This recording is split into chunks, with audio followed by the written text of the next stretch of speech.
Puji Tuhan, damai sejahtera dari Tuhan kita Yesus Kristus menyertai kita semua. Pada saat ini kita akan merenungkan firman Tuhan dengan tema nasihat tentang kasih. Kita sudah memperingati tentang kematian Tuhan Yesus atau Paskah yang melalui darahnya membuat kita diberikan pengampunan dan diperdamaikan dengan Allah. Dan yang tidak bisa dipisahkan dengan kematiannya adalah kebangkitannya. Yang melalui kebangkitannya kita diberikan kesempatan untuk memiliki hidup yang baru. Menghidupi kehidupan kita dengan cara atau jalan yang baru, yaitu hidup di dalam kebenaran. Mari kita lihat di dalam Alkitab kita. Apakah tanda dari hidup yang baru itu? Dalam 1 Yohanes 3 ayat 11 sampai dengan 18, dengan judul perikop kasih terhadap saudara sebagai tanda hidup baru. Ayat yang ke-11. Sebab inilah berita yang telah kamu dengar dari mulanya, yaitu bahwa kita harus saling mengasihi. Ayat 14, kita tahu bahwa kita sudah berpindah dari dalam maut ke dalam hidup, yaitu karena kita mengasihi saudara kita. Barang siapa tidak mengasihi, ia tetap di dalam maut. Di dalam terjemahan lain, dikatakan jikalau kita mengasihi sesama manusia, hal itu membuktikan bahwa kita telah dilepaskan dari neraka dan telah memperoleh hidup kekal. Tetapi orang yang tidak mengasihi sesamanya menuju kepada kematian. Setiap orang yang membenci saudaranya adalah seorang pembunuh manusia.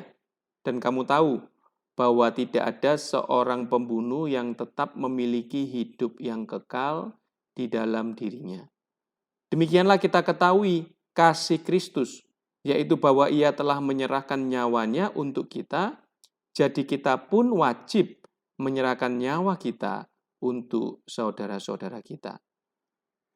Barang siapa mempunyai harta duniawi dan melihat saudaranya menderita kekurangan, tetapi menutup pintu hatinya terhadap saudaranya itu, bagaimanakah kasih Allah dapat tetap di dalam dirinya? Terjemahan lain mengatakan, jikalau seseorang menyebut dirinya Kristen dan serba cukup hidupnya, melihat sesamanya dalam kekurangan tetapi ia tidak mau membantunya, bagaimana mungkin kasih Allah ada di dalam dia? Dengan kata lain, jika kita tidak peduli dengan sesama kita, bagaimana mungkin kasih Allah itu ada di dalam diri kita? 18 dikatakan, anak-anakku, marilah kita mengasihi, bukan dengan perkataan atau dengan lidah, tetapi dengan perbuatan dan dalam kebenaran. Sudah jelas Bapak Ibu Saudara bahwa tanda kita sudah hidup baru dapat kita lihat bagaimana seseorang tersebut dalam perbuatannya hidup mengasihi sesamanya atau tidak. Atau mempunyai kepedulian terhadap sesamanya atau tidak. Itu menjadi tanda bahwa kita sudah menjalani hidup yang baru atau belum.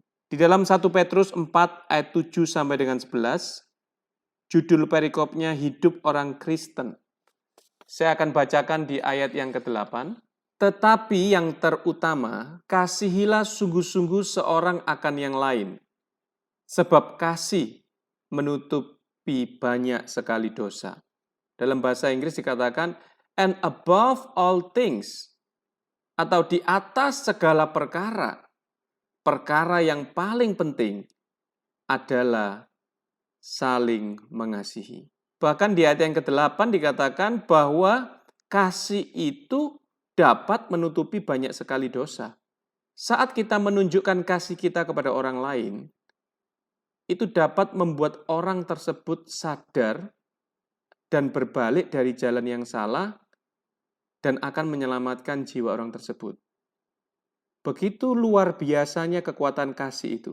Sangat dahsyat.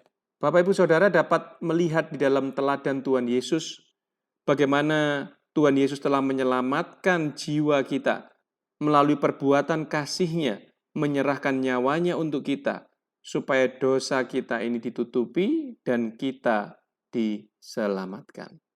Di dalam Yakobus 5 ayat 19 sampai dengan 20, saudara-saudaraku, jika ada di antara kamu yang menyimpang dari kebenaran, dan ada seseorang yang membuat dia berbalik, ketahuilah bahwa barang siapa membuat orang berdosa itu berbalik dari jalannya yang sesat, ia akan menyelamatkan jiwa orang itu dari maut dan menutupi banyak dosa.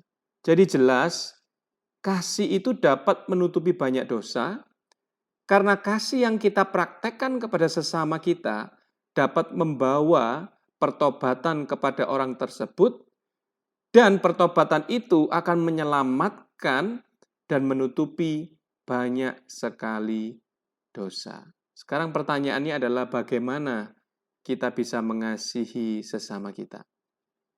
Hal yang perlu kita miliki di dalam kita mengasihi sesama kita, yaitu kita harus memiliki hati yang rela. Kita belajar dari cerita orang Samaria yang baik hati di dalam Lukas 10 ayat 25 sampai dengan 36.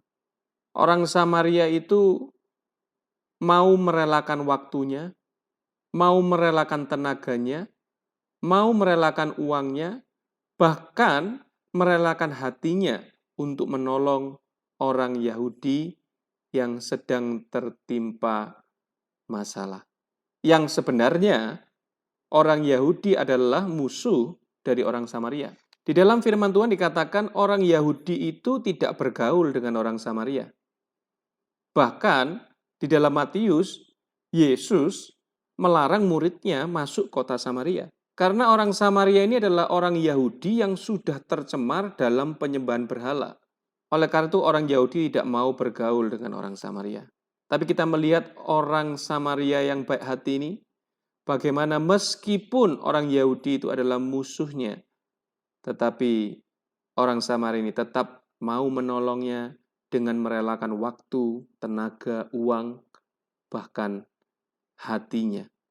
Mungkin dalam kehidupan sehari-hari kita bisa juga praktek saling mengasihi dengan cara yang lebih sederhana. Mungkin dengan memberikan tumpangan, ya, membantu orang lain dengan keahlian kita, atau di dalam masa-masa seperti ini, ekonomi yang serba sulit, banyak daripada saudara-saudara kita yang juga berjualan, mungkin kita bisa membeli kebutuhan kita dari saudara-saudara kita seiman yang menjualnya. Bapak Ibu Saudara yang dikasihi oleh Tuhan, tanda orang percaya itu sudah hidup baru atau tidak, yaitu dibuktikan melalui hidupnya, mengasihi sesamanya atau tidak. Peduli dengan sesamanya atau tidak. Oleh karena itu, marilah kita pada hari ini mau mulai praktek kasih. Karena firman Tuhan berkata di dalam firman-Nya, anak-anakku, marilah kita mengasihi bukan dengan perkataan atau dengan lidah, tetapi dengan perbuatan dan dalam kebenaran. Kasih, kepedulian kita kepada sesama adalah tanda bukti kita sudah hidup dalam hidup yang baru. Kiranya Tuhan Yesus memberkati kita semua, dan kita bisa mulai mempraktekkan firman Tuhan ini. Mari kita berdoa. Tuhan Yesus, kami mengucap syukur atas firman yang Tuhan sudah nyatakan dalam kehidupan kami saat ini, dan kami percaya Allah Roh Kudus akan bekerja untuk memeteraikan setiap firman Tuhan yang sudah disampaikan.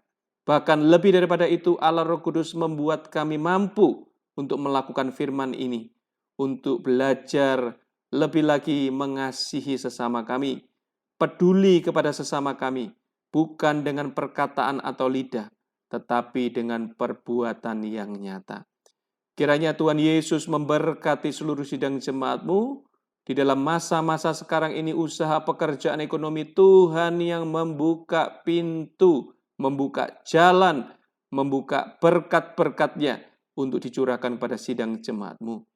Bahkan Tuhan berikan pada kami semua ini hikmat, kreativitas, supaya kami boleh Tuhan bekerja dengan kreativitas yang daripada Tuhan, menghasilkan sesuatu yang bermanfaat, berguna, bahkan bisa untuk menolong sesama kita. Terima kasih ya Tuhan Yesus, terima kasih.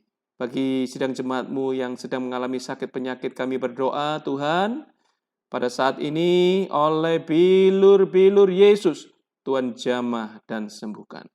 Bangsa negara kami serahkan ke dalam tangan Tuhan. Tuhan yang memelihara, Tuhan yang menjaga, Tuhan yang menyelamatkan. Terima kasih Tuhan Yesus. Kami sudah berdoa dan mengucap syukur hanya di dalam nama Tuhan Yesus Kristus. Haleluya. Amin.